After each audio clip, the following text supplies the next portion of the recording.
Dear students, I welcome you to this lecture. Initially, we will try to understand the concept of intelligence, multi-factor theory of intelligence as given by E.L. Thorndike. Then we will be trying to understand different types of intelligences as given by Thorndike, and then we will try to understand the different attributes of intelligence given by E.L. Thorndike. Students, the term intelligence is being used synonymously with so many terms like ability, talent, capacity, competency, and many more. So far as the dictionary of psychology is concerned, it is defined there as intelligence refers to the ability to function effectively with problems, whereas intellect refers to the rational thought functions of the human mind. Intelligence is a general ability of performing an activity. It is a global capacity which is demonstrated in a wide variety of activities: learning, problem solving, adaptations, abstract thinking, grasping and comprehending, making comparisons, etc. In popular understanding, intelligence means mental abilities enabling one to think rationally, learn readily, act purposefully, and deal effectively with one's environment. In psychological testing, it is a term that has been given many different technical meanings concerned with mental abilities such as verbal reasoning, quantitative thinking, abstract analysis, manipulation of geometric shapes, recognition of similarities and differences between pictured objects. Psychologists generally agree that intelligence consists of three general classes of skills or abilities, which are: number one, adapting to new situations and changing task demands; number two, learning or profiting optimally from experience or training; and the third one, thinking abstractly using symbols and concepts. Psychologists have been concerned with the knowledge regarding the structure of intelligence. They did make an analysis in their efforts to determine its underlying factors, components or elements. This has been done not only for a better theoretical understanding of this complex process, but also to learn what should be the rationale for the construction and development of mental tests. Such attempts at trying to understand the structure of intelligence are also known as theories of intelligence. The 20th century produced three major theories on intelligence. The first, proposed by Charles Spearman in 1904, acknowledged that there are different types of intelligences, but argued that they are all correlated if people do well on some sections of an IQ test. They tend to do well on all of them and vice versa. So Spearman argued for a general intelligence factor called G, which remains controversial to this very day. Decades later, Harvard psychologist Howard Gardner revised this notion with his theory of multiple intelligences. This theory set forth 8 distinct types of intelligence and claimed that there need be no correlation among them. To him, a person could possess strong emotional intelligence without being gifted analytically.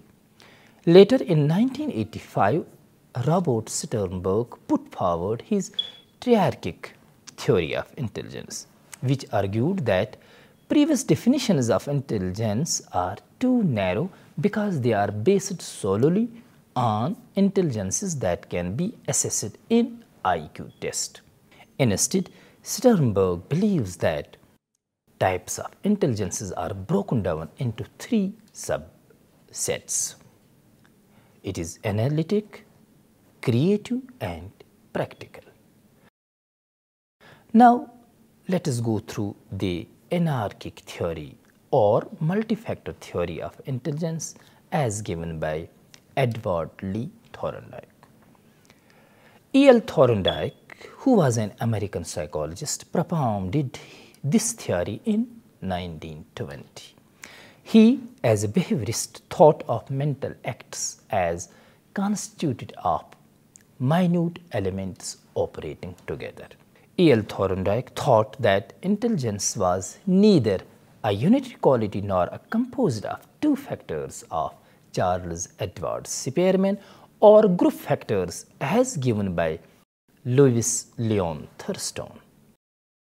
He opposed the theory of general intelligence by saying that there are specific stimuli and specific mental responses.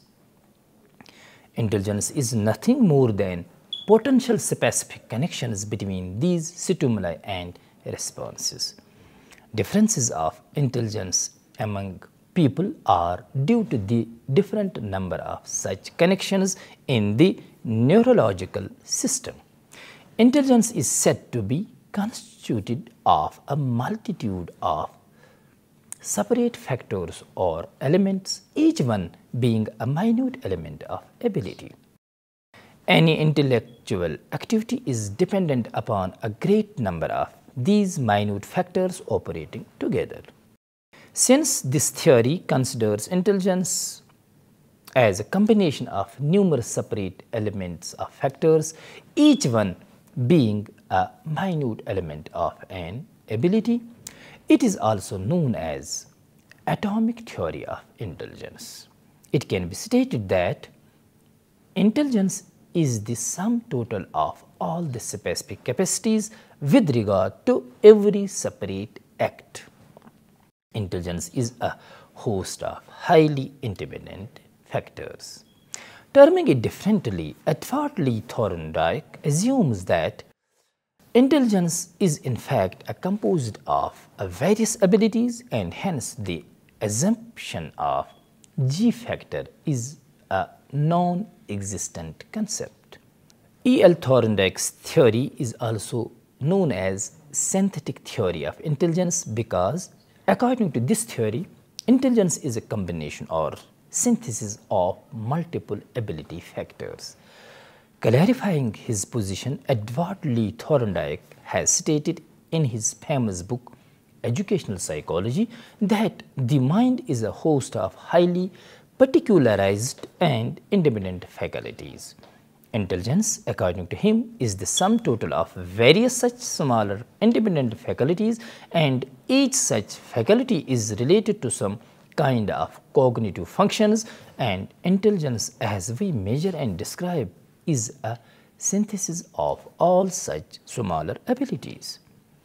The theory maintains that from a man's ability to do one kind of work, we can infer absolutely nothing as to his ability to do another kind of works.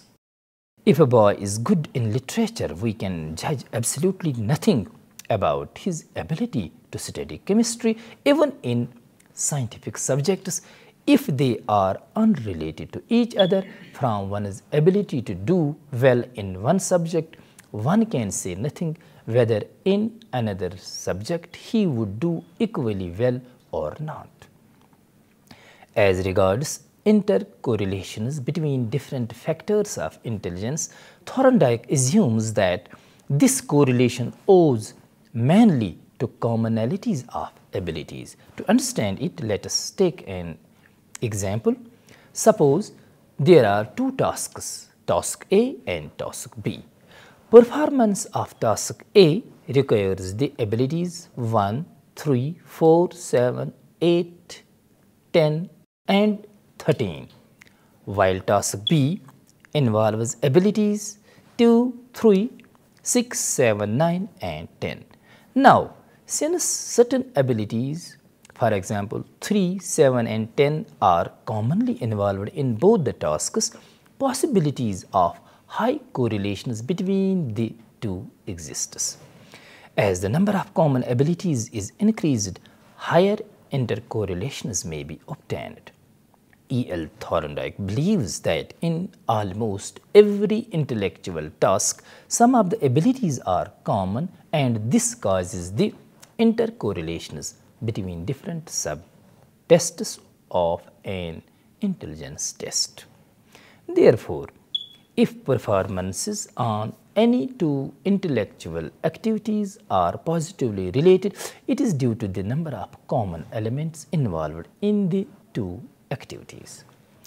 If two types of mental activities A and B are more highly correlated than are A and C, the reason, according to the multi-factor theory, would be that the first pair has more elements in common than does the second pair. In short, the degree of relationship of a pair of tasks is in direct proportion to the number of common elements involved in the tasks. According to this theory, then there is really no such factor as general intelligence. There are only many highly specific acts, the number of such depending upon how refined a classification we might wish to make and are capable of making. To his atomistic theory, he adds, however, that certain mental activities have so many of their elements in common that it is useful to classify these tasks into separate groups to which special names are given. For example, verbal meaning, arithmetical reasoning, comprehension, visual perception of a relationship, and others. Consequently, in constructing a mental test, Thorndike found that his atomistic theory and multitude of minute elements of ability are of less practical significance than the conception that many of them operate together in any situation demanding intelligence. That is, certain factors could be grouped together for purposes of measurement. Now, students, let us go through the attributes of intelligence as proposed by E.L. Thorndike. There are 4 attributes of intelligence according to Thorndike. First, it is level. This level refers to the difficulty of a task that can be removed by using intelligence. If different tasks are arranged in increasing difficulty order, then the height that a person can attain determines his level of intelligence. Is a kind of power test. Number 2, range. Range refers to the number of tasks of the same difficulty value that a person can do in a certain period of time.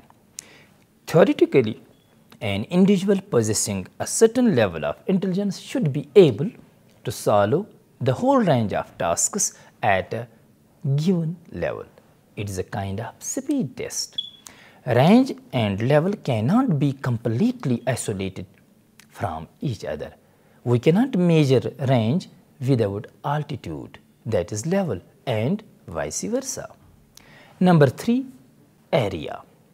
Area refers to the total numbers of situations at each level to which the individual is able to respond. Area is the summation of all ranges at each level of intelligence. So, area is equal to level into range. Number 4th, speed. Speed refers to the rapidity with which an individual can respond to a test items. Speed and level are positively correlated. It is different from range in the sense that no specific time is given here to complete a task. Every intelligence test should consist of these 4 attributes. Students, now let us see the famous CAVD test of Thorndike. Thorndike has developed a test of intelligence called CAVD test, designed to measure ability to deal with abstractions. This test includes 4 simple abilities, namely C for completion, that is sentence completion ability, A for arithmetic, that is arithmetical reasoning, V vocabulary ability, and D, that is direction, ability to understand direction or following of the directions. Students, it's not claimed by Thorndike that these 4 sets of items encompass the entire range of abstract intelligence. It is assumed by E.L. Thorndike that his test tries to test almost all of the abstract intelligence. For every significant correlation is found in mental activities of these 4 parts. It may, however, be noted that Thorndike does not claim that the test includes items pertaining to all aspects of intelligence. Now, let us go through the types of intelligence as proposed by E.L. Thorndike. According to Thorndike, intelligence is of 3 kinds: mechanical, abstract, and social.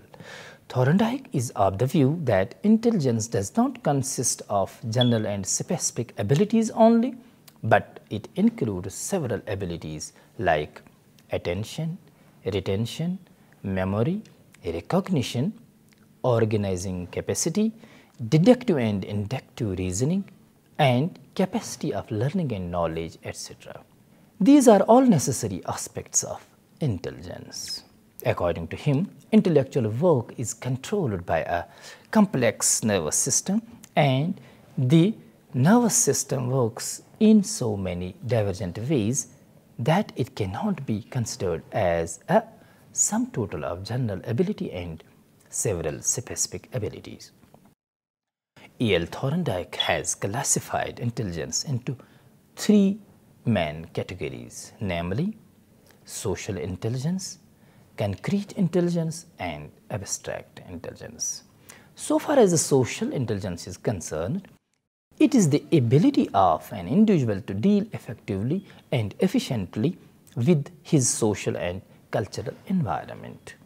Social intelligence is revealed when a person is able to establish and develop desirable social relations in conformity with his social and cultural norms. Terming it differently, social intelligence means the ability of an individual to react to social situations of his or her daily life. Social intelligence is possessed by those people who are able to handle people well and also have the ability to make friends easily and understand human relations. Adequate adjustment in social situations is the index of social intelligence. We can say that social intelligence is the capability to effectively navigate and negotiate complex social relationships and environments. The original definition by Edward Lee Thorndike in 1920 is the ability to understand and manage men and women and girls to act wisely in human relations.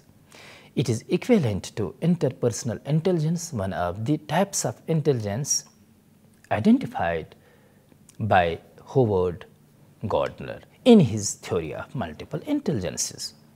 According to Sean Foligno, social intelligence is a person's competence to optimally understand one's environment and react appropriately for socially successful conduct. Social intelligence is closely related to cognition and emotional intelligence. Research psychologists studying social cognition and social neuroscience have discovered many principles which human social intelligence operates. More recently, popular science writer Daniel Goleman has drawn on social neuroscience research to propose that social intelligence is made up of social awareness, including empathy, attunement, empathic accuracy, and social cognition, and social facility, including synchrony, self-presentation, influence, and concern. Goleman's research indicates that our social relationships have a direct effect on our physical health, and the deeper the relationship, the deeper the impact. Effects include blood flow, breathing, mood such as depression, and weakening of the immune system. A socially intelligent person understands people's thoughts, feelings, and intentions well, is good at dealing with people, has extensive knowledge of rules and norms in human relations, is good at taking the perspective of other people, adapts well in social situations, and is warm and caring, and is open to new experiences, ideas, and values. Now, concrete intelligence. It is the ability to understand and manipulate physical objects. It is the ability to understand and deal with things as in skilled trades or scientific appliances. This is also known as mechanical or motor intelligence. It is the intelligence that has the relation with concrete objects or materials. It is the very ability of an individual to comprehend actual situations and to react to them adequately. The concrete intelligence is evident from various activities in our daily life. This type of intelligence is applicable when the individual is handling concrete objects or machines. Engineers, mechanics, and architects have this type of intelligence. In education, concrete intelligence is required in learning dances and participating in games and sports. This kind of intelligence is measured by performance tests and picture tests in which an individual is asked to manipulate concrete materials. Now, let us see what abstract intelligence is all about. Abstract intelligence or ability to understand and deal with verbal and mathematical symbols. Abstract intelligence is the one that receives the greatest weight. Ability to manipulate symbols is abstract intelligence. It is the ability to respond towards numbers, letters, etc. All the tests of intelligence which require manipulation of symbols are the tests of abstract intelligence. In other words, abstract intelligence is revealed in verbal and numerical problems. We can see that it is the ability to understand words, numbers, and letters and use them effectively. Abstract intelligence is required in ordinary academic subjects in schools such as reading, writing, and solving academic problems. The highest level of abstract intelligence is manifested in the thoughts of poets, philosophers, and writers, and other creative individuals. The highest level of abstract intelligence is manifested in the use of mathematical formula. Abstract intelligence indicates the ability to respond to words, numbers, formulas, diagrams, and letters, etc. An abstractly intelligent person is able to discover relations among symbols and to solve the various problems with the help of such aids, that is, with symbols, formulas, diagrams, letters, etc. Abstract intelligence is measured by most of the verbal tests, and abstract intelligence is partly a product of heredity and partly of environment.